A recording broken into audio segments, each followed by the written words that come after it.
Good morning, everybody. As I'm sitting home today, watching the situation unfold, and I am beyond outrage. I am beyond angry. I am angry at the governors, at the mayors, at the prosecutors, at the chiefs of police. I am angry that you have allowed us to come to this point. Now many of you are proposing legislation, trying to make changes, and saying you're not going to permit this or you're not going to permit that. Legislation doesn't teach you humanity. It doesn't teach you humanity. Humanity is something. It's either it's in you or it's not in you. So all this talk now about new legislation, come on. Who do you think we are? We're not stupid. It's not as if you haven't been seeing those videos that pops up daily of the injustices being perpetrated in society and by the police forces nationwide. Collectively, you guys have let us down.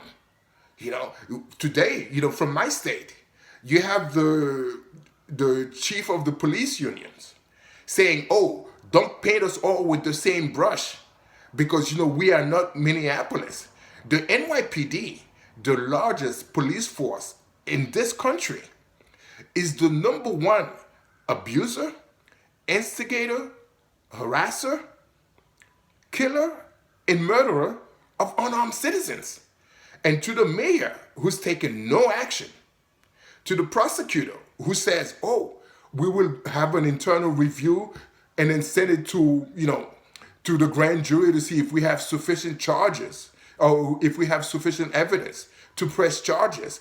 That is just misleading the public. That is not true, because if you have to do the right thing, if you want to do the right thing, you don't need a grand jury to tell you, hey, somebody's rights were violated. You don't need a grand jury to tell you that. From the rookie on the street to your commanding officer to the chief of police, it's not as if you have not seen those videos that pops up every single day.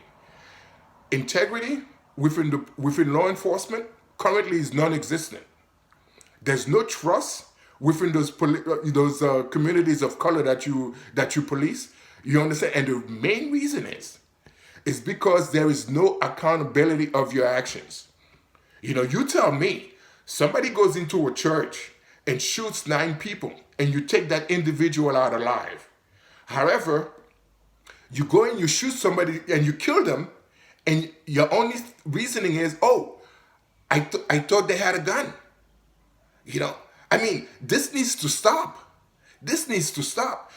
For all the legislators, if you really are sincere in trying to take this to the next, to really make real changes, the first thing that you need to do, as if with any other type of job, you need to hold people accountable for their performances. Period. Period. My dad raised us, my family raised us on the ORAC system. ORAC, ORAC. It stands for opportunity, responsibility, accountability, and consequence. They all go together. Given the opportunity, you have the responsibility to that.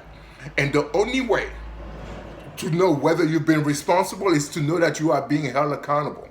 And accountability means nothing unless there are consequences. So all of you who are proposing legislation and all that kind of stuff, that means nothing. Nothing. Unless you're willing to take the step to make sure that people are held accountable for their actions and there are consequences to their actions. Anything other than that means nothing. It's just, perpetuating the cycle, and it's going to take us from here to there, nowhere fast. Nowhere fast. And you know that. So stop misleading the public. Either you are willing to boldly take actions, or you need to stop. Period.